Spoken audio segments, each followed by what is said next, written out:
بسم اللہ الرحمن الرحیم۔ السلام علیکم۔ رومی سالاروں نے حلف اٹھایا کہ وہ اگلے روز مسلمانوں کو شکست دے کر پیچھے آئیں گے۔ گزشتہ رات کی طرح اس رات بھی خالد اور ابو عبیدہ رضی اللہ عنہما تمام تر محاذ پر پھرتے رہے۔ خالد رضی اللہ عنہ نے حکم دیا کہ جو زخمی چل پھر سکتے ہیں وہ اگلے روز کی لڑائی میں شامل ہوں گے۔ عورتیں زخمیوں کی مرہم پٹی کرتی رہیں۔ رات کے آخری پہر عورتیں اکٹھی ہوئیں۔ ابو سفیان رضی اللہ عنہ کی بیوی ہند اور زرار بن ازور رضی اللہ عنہ کی بہن خولہ نے عورتوں کو بتایا کہ کل کا دن فیصلہ کن ہوگا اور اپنے آدمیوں کی جسمانی حالت ہم سب دیکھ رہی ہیں۔ ہند نے کہا، مجھے اپنی شکست نظر آ رہی ہے اور کمک نہیں آ رہی۔ اب ضرورت یہ ہے کہ تمام عورتیں لڑائی میں شامل ہو جائیں۔ کیا ہمارے مرد ہمیں اپنی صفوں میں شامل ہونے دیں گے؟ ایک عورت نے پوچھا۔ ہم مردوں سے اجازت نہیں لیں گی۔ ہند نے کہا، وہ اجازت نہیں دیں گے۔ کیا تم سب لڑنے کے لیے تیار ہو؟ تمام عورتوں نے جوش و خروش سے کہا کہ وہ کل مردوں سے پوچھے بغیر میدان جنگ میں کود پڑیں گی۔ اگلے روز کے لیے رومیوں نے جنگ کی جو تیاری کی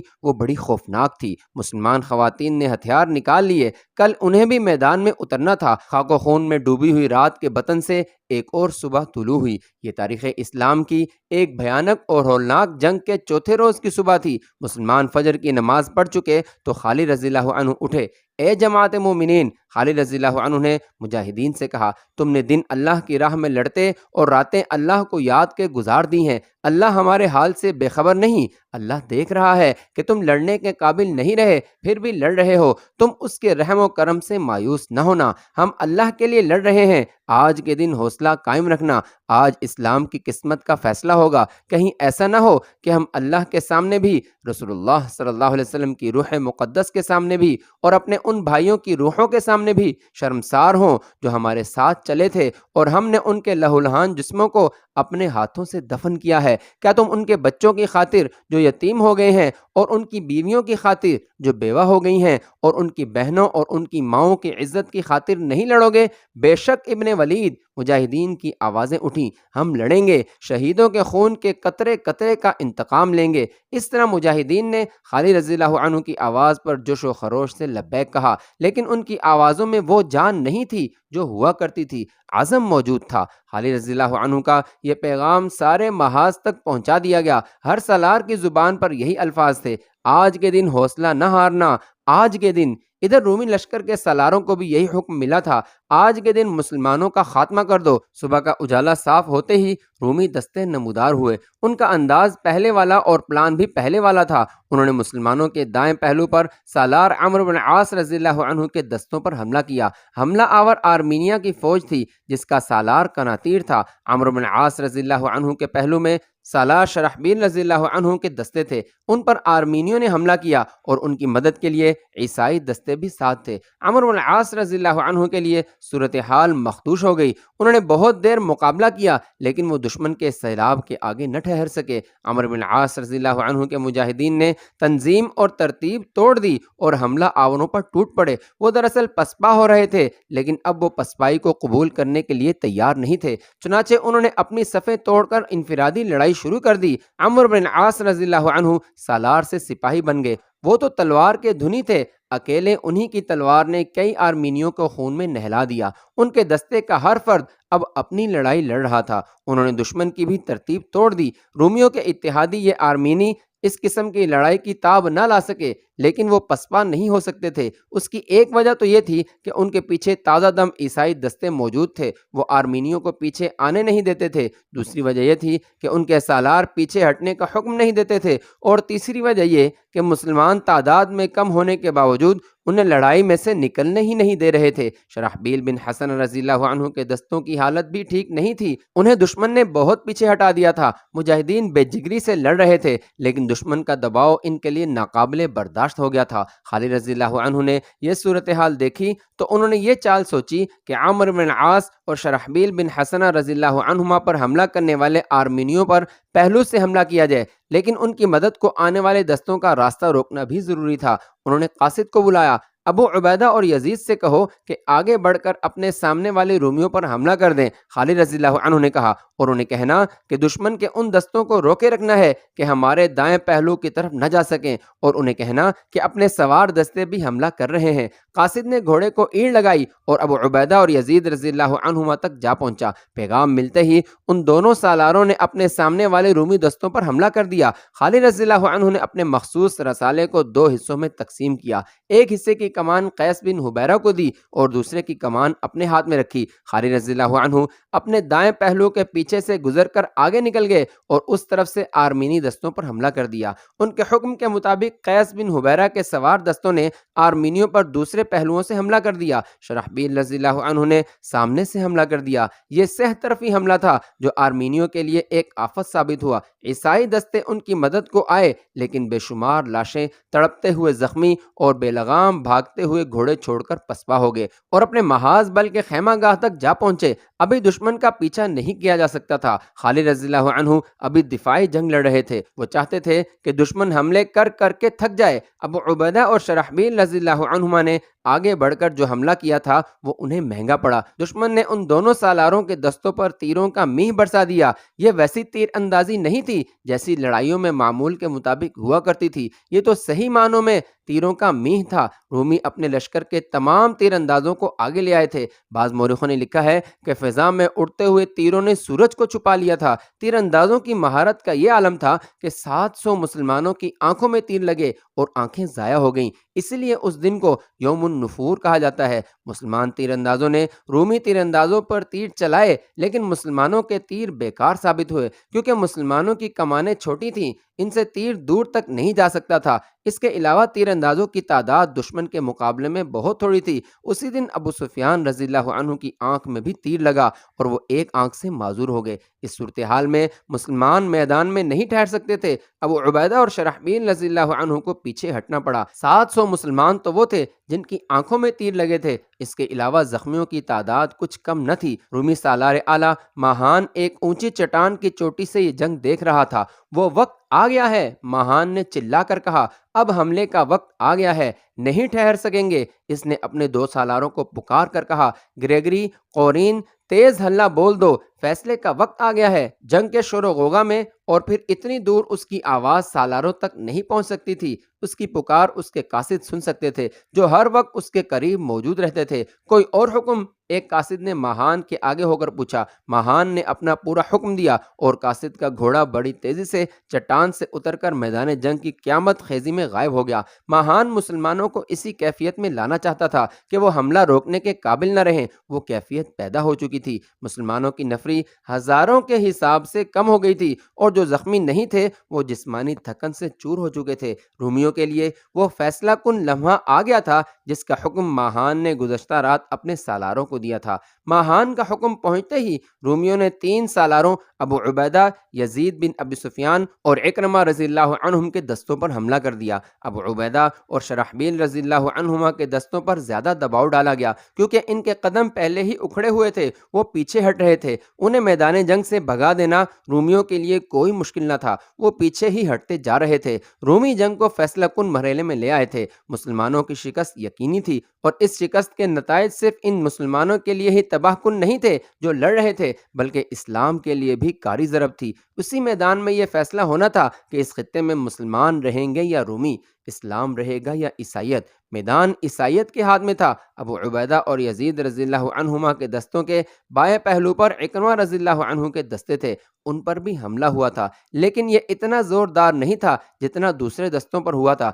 عکرمہ رضی اللہ عنہ نے ابو عبیدہ اور یزید رضی اللہ عنہما جیسے بہادر سالاروں کو پسپائی کی حالت میں دیکھا تو انہوں نے محسوس کیا کہ ان کے اپنے دستے بھی نہیں ٹھہر سکیں گے۔ خدا کی قسم، ہم یوں نہیں بھاگیں گے۔ عکرمہ نے نعرہ لگایا اور اپنے دستوں میں گھوم پھر کر کہا، جو لڑ کر مرنے اور پیچھے نہ ہٹنے کی قسم کھانے کو تیار ہیں، الگ ہو جائیں۔ سوچ کر قسم اٹھانا، قسم توڑنے کے عذاب کو سوچ لو، فیصلہ کرو، تمہیں کیا منظور ہے، شکست یا موت، ذلت و رسوائی کی زندگی یا باعزت موت۔ اگر صورتحال یہ نہ ہوتی اور مسلمان تازہ دم ہوتے تو اکرمہ کو اس اعلان کی ضرورت ہی نہیں تھی، لیکن مسلمان جسمانی طور پر جس بری حالت کو پہنچ گئے تھے وہ اس کا بہت بڑا اثر اپنے ذہنوں پر بھی محسوس کر رہے تھے۔ یہ دستے پہلی جنگ تو نہیں لڑ رہے تھے، وہ 3-4 برسوں سے گھر سے نکلے ہوئے تھے اور لڑتے ہوئے یہاں تک پہنچے تھے۔ یہ جذبہ تھا جو انہیں یہاں تک لے آیا تھا، ورنہ عام ذہنی حالت میں یہ ممکن نہیں تھا۔ اس جسمانی اور ذہنی کیفیت میں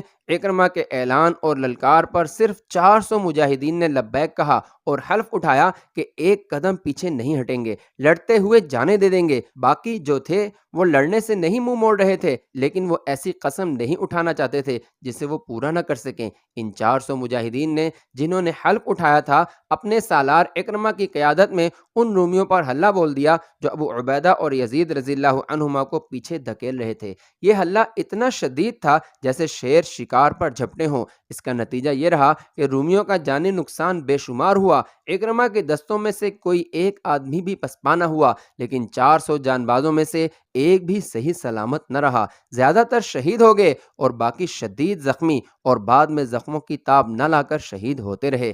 کئی ایک جسمانی طور پر معذور ہو گئے۔ انتہائی شدید زخمی ہونے والوں میں اکرمہ رضی اللہ عنہ بھی تھے اور ان کے نوجوان بیٹے عمر بھی، یعنی ابو جہل کا بیٹا اور پوتا۔ سبحان اللہ، اللہ جسے چاہے ہدایت دے اور جسے چاہے گمراہ کر دے۔ انہیں بے ہوشی کی حالت میں پیچھے لایا گیا۔ ابو عبیدہ اور یزید رضی اللہ عنہما کے دستے پیچھے ہٹتے گئے۔ رومی انہیں دھکیلتے چلے آ رہے تھے۔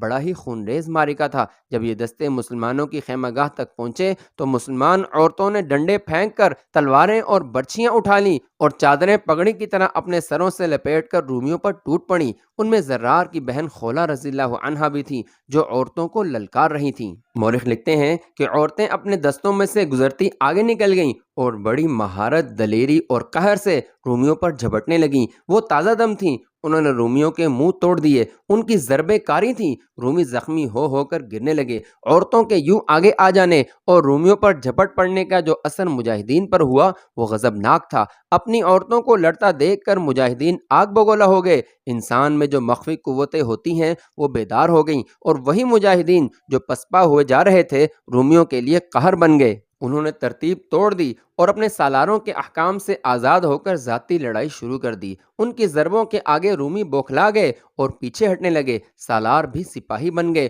اور عورتیں بدستور لڑتی رہیں۔ دن کا پچھلا پہر تھا۔ معرکہ انتہائی خونریز اور تیز ہو گیا۔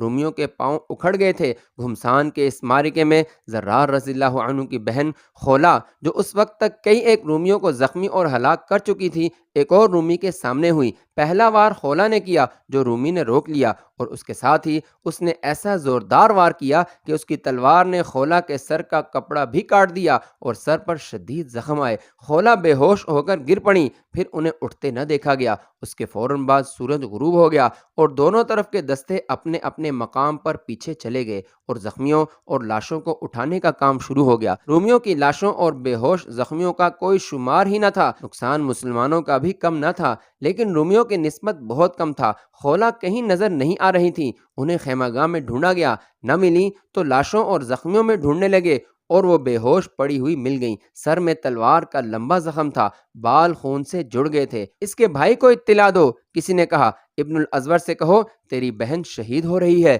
زرار بن ازور بہت دور تھے، بڑی مشکل سے ملے۔ بہن کی اطلاع پر سر پر گھوڑا دوڑاتے آئے۔ جب اپنی بہن کے پاس پہنچے تو بہن ہوش میں آ گئیں۔ ان کی نظر اپنے بھائی پر پڑی تو ہونٹوں پر مسکراہٹ آ گئی۔ خدا کی قسم تو زندہ ہے، زرار نے جذبات سے مغلوب آواز میں کہا۔ تو زندہ رہے گی۔ زرار نے خولہ کو اٹھا کر گلے لگایا۔ خولہ کے سر پر تہ در تہ کپڑا تھا جس نے تلوار کی ضرب کو کمزور کر دیا تھا۔ سر پر صرف اوڑھنی ہوتی تو کھوپڑی کٹ جاتی، پھر زندہ رہنا ممکن نہ ہوتا۔ جنگ کا بڑا ہولناک دن گزر گیا۔ رومیوں کو اپنے اس عزم میں بہت بری طرح ناکامی ہوئی کہ آج کے دن فیصلہ کر دیں گے۔ ان کی نفری تو بہت زیادہ تھی، لیکن اس روز ان کی جو نفری ماری گئی تھی اس سے ان کا یہ فخر ٹوٹ گیا تھا کہ مسلمانوں کو وہ ہمیشہ کے لیے کچل ڈالیں گے۔ مسلمانوں نے جس طرح اپنے سالاروں سے آزاد ہو کر ان پر حلے بولے تھے، اس سے وہ محتاط ہو گئے تھے۔ رومیوں کے لشکر میں سب سے زیادہ جو مارے گئے تھے یا شدید زخمی ہوئے تھے وہ عیسائی اور آرمینی اور دوسرے قبائل کے آدمی تھے جو رومیوں کے اتحادی بن کر آئے تھے۔ رومی سالار اعلیٰ ماہان نے انہی کو آگے کر دیا اور بار بار انہی سے حملے کروا رہا تھا۔ ان لوگوں کا جذبہ اپنی اتنی زیادہ لاشیں اور زخمی دیکھ کر مجروح ہو گیا تھا۔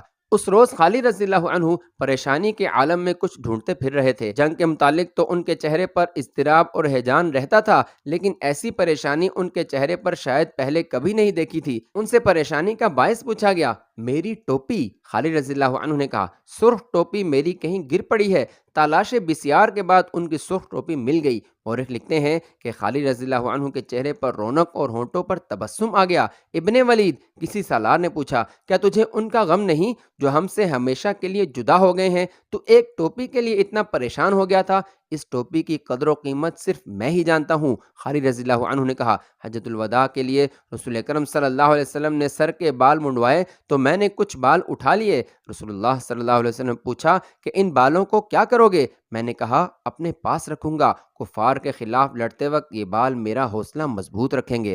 رسول اللہ صلی اللہ علیہ وسلم نے مسکرا کر فرمایا کہ یہ بال تیرے پاس رہیں گے اور میری دعائیں بھی تیرے ساتھ رہیں گی۔ اللہ تجھے ہر میدان میں فتح عطا کرے گا۔ میں نے یہ بال اپنی اس ٹوپی میں سی لیے تھے، میں اس ٹوپی سے جدا نہیں ہو سکتا، اسی کی برکت سے میری طاقت اور ہمت قائم ہے۔ خالد رضی اللہ عنہ کو ٹوپی مل جانے کی بہت زیادہ خوشی ہوئی تھی، لیکن وہ رات ان کے لیے شب غم تھی۔ وہ ایک جگہ بیٹھے ہوئے تھے، ان کے ایک زانوں پر سالار اکرمہ رضی اللہ عنہ کا سر تھا اور دوسری زانوں پر اکرمہ کے نوجوان بیٹے عمر رضی اللہ عنہما کا سر رکھا ہوا تھا۔ باپ بیٹا اس روز کی لڑائی میں اتنے زیادہ زخمی ہو گئے تھے کہ ہوش میں ہی نہیں آ رہے تھے، جسموں سے خون نکل گیا تھا۔ زخم ایسے تھے کہ ان کی مرہم پٹی نہیں ہو سکتی تھی۔ اس روز باپ بیٹا قسم کھا کر لڑے تھے کہ مر جائیں گے مگر پیچھے نہیں ہٹیں گے۔ اکرمہ خالد رضی اللہ عنہ کے بھتیجے بھی تھے اور دوست بھی، ان کا بڑا پرانا ساتھ تھا، دونوں مانے ہوئے شہسوار اور شمشیر زن تھے۔ خالد رضی اللہ عنہ کو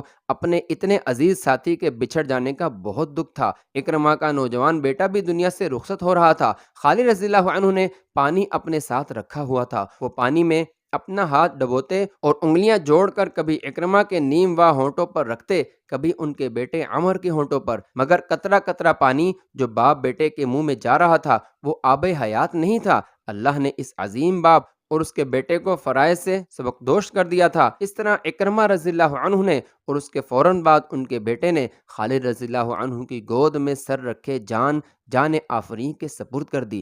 خالد رضی اللہ عنہ کے آنسو نکل آئے۔ اکرمہ اور ان کے بیٹے کی شہادت معمولی قربانی نہیں تھی، وہ رات آہستہ آہستہ گزر رہی تھی، جیسے لمحے لمحے ڈر ڈر کر کانپ کانپ کر گزر رہی ہو۔ زخمیوں کے کراہنے کی آوازیں سنائی دے رہی تھیں۔ کئی شہیدوں کی بیویاں وہیں تھیں، لیکن کسی عورت کے رونے کی آواز نہیں آتی تھی۔ یہی فرق ہے اسلام اور کفر کے درمیان۔ فضا خون کی بو سے بوجھل ہو گئی تھی، دن کو اڑائی ہوئی گرد زمین پر واپس آ رہی تھی۔ شہیدوں کا جنازہ پڑھ کر انہیں دفن کیا جا رہا تھا۔ ابو عبیدہ رضی اللہ عنہ نے یہ انتظام کر رکھا تھا کہ رات کو کسی ایک سالار کو مقرر کرتے تھے کہ وہ تمام خیمہ گاہ کے ارد گرد گھوم پھر کر پہرے داروں کو دیکھے، پھر مجاہدین کو جا کر دیکھے جنہیں دشمن کی خیمہ گاہ پر نظر رکھنے کے لیے آگے بھیجا جاتا تھا۔ اس رات ابو عبیدہ نے اس خیال سے کسی سالار کو اس کام کے لیے نہ کہا کہ سب دن بھر کے تھکے ہوئے ہیں، وہ خود اس کام کے لیے چل پڑے، لیکن وہ جہاں بھی گئے انہیں کوئی نہ کوئی سالار گشت پر نظر آیا۔ سبحان اللہ! سالار زبیر رضی اللہ عنہ تو اپنی بیوی کو ساتھ لے کر گشت پر نکلے ہوئے تھے، دونوں گھوڑوں پر سوار تھے، ان کی بیوی بھی دن کو لڑی تھی۔ یہ رات بھی گزر گئی۔ جنگ یرموک کی 5ویں صبح طلوع ہوئی۔ خالد رضی اللہ عنہ نے فجر کی نماز سے فارغ ہوتے ہی سالاروں کو بلا لیا تھا۔ میرے رفیقو، خالد رضی اللہ عنہ نے کہا، آج کا دن کل سے زیادہ خطرناک ہوگا، اپنی تعداد دیکھ لو، ہم تھوڑے رہ گئے ہیں اور وہ جو رہ گئے ہیں ان کی حالت بھی تمہارے سامنے ہے۔ آج زخمی بھی لڑیں گے، دشمن کا بھی بہت نقصان ہو چکا ہے، لیکن اس کی تعداد اتنی زیادہ ہے کہ وہ اتنے زیادہ نقصان کو برداشت کر سکتا ہے۔ تم نے دشمن کے لڑنے کا انداز دیکھ لیا ہے، صرف یہ خیال رکھو کہ مرکزیت قائم رہے۔ اب ہم زندگی اور موت کی جنگ لڑ رہے ہیں۔ خالد رضی اللہ عنہ نے سالاروں کو کچھ ہدایات دیں اور رخصت کر دیا۔ معاً بعد مسلمان دستے اپنی پوزیشنوں پر چلے گئے۔ ان کی کیفیت یہ تھی کہ ہر دستے میں جسمانی لحاظ سے جتنے بھی بالکل ٹھیک افراد تھے اتنے ہی زخمی بھی تھے۔ زخمیوں میں زیادہ تر ایسے تھے جو کسی حد تک لڑنے کے قابل تھے، لیکن ایسے بھی تھے جو لڑنے کے قابل ہی نہیں تھے مگر وہ اپنے ساتھیوں کا ساتھ نہیں چھوڑنا چاہتے تھے۔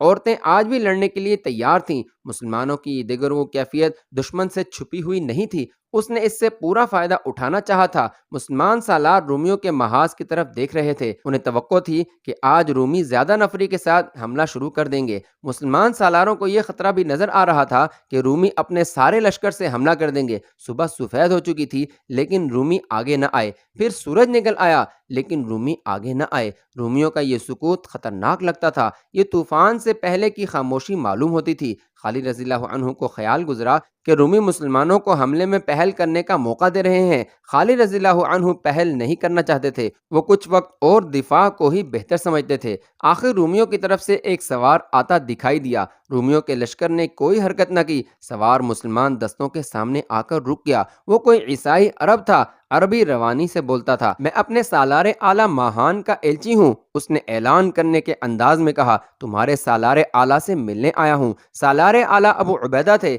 یہ تو انہوں نے اپنے طور پر خالد رضی اللہ عنہ کو سالار اعلیٰ کے اختیارات دے رکھے تھے۔ ذمہ داری بہرحال ابو عبیدہ رضی اللہ عنہ کی تھی اور اہم فیصلے انہوں نے ہی کرنے تھے۔ وہ آگے چلے گئے۔ خالد رضی اللہ عنہ وہاں سے ذرا دور تھے، ان کے کان کھڑے ہوئے اور وہ ان کی طرف چل پڑے۔ کہو رومی ایلچی، ابو عبیدہ رضی اللہ عنہ نے پوچھا، کیا پیغام لائے ہو؟ سالار اعلیٰ ماہان نے کہا ہے کہ چند دنوں کے لیے لڑائی روک دی جائے۔ ایلچی نے کہا، کیا آپ رضامند ہوں گے؟ لیکن تمہارے سالار اعلیٰ نے کوئی وجہ نہیں بتائی۔ ابو عبیدہ رضی اللہ عنہ نے پوچھا، یہ عارضی صلح ہوگی؟ ایلچی نے کہا، اس دوران یہ فیصلہ ہوگا کہ مستقل صلح کے لیے بات چیت ہوگی یا نہیں۔ ہم عارضی صلح پر رضامند ہو جائیں گے۔ ابو عبیدہ رضی اللہ عنہ نے کہا، لیکن بات چیت کا فیصلہ کون کرے گا؟ کیا آپ لڑائی روکنے پر راضی ہیں؟ ایلچی نے پوچھا۔ ہاں، ابو عبیدہ رضی اللہ عنہ نے کہا۔ لیکن نہیں، ایک گرجدار آواز سنائی دی۔